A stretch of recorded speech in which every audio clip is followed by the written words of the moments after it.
Таблите на спомениците од Скопје 2014 не преживеа ни едно деноноќе од нивното поставување.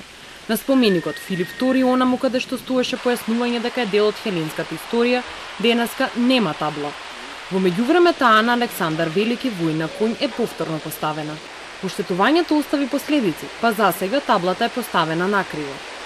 Таблите кои беа поставени вчера, а кои го акцентираат хеленското потекло на представените херои, согласно договорот од Преспа, се во надлежност на градските власти.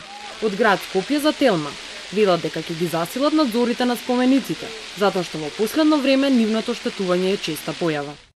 Градот Скопје ќе ги санира оштетените делови на спомениците, а ознаките, онаму каде што се отстранети, ќе бидат повторно поставени.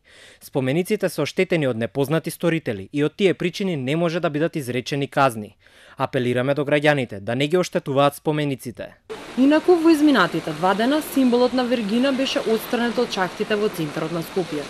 Се уште не е јасно што ќе се случи со плочникот кај трговскиот Буњаковец, кој е јавен простор, но како што информираат од општина Центар во приватна сопственост.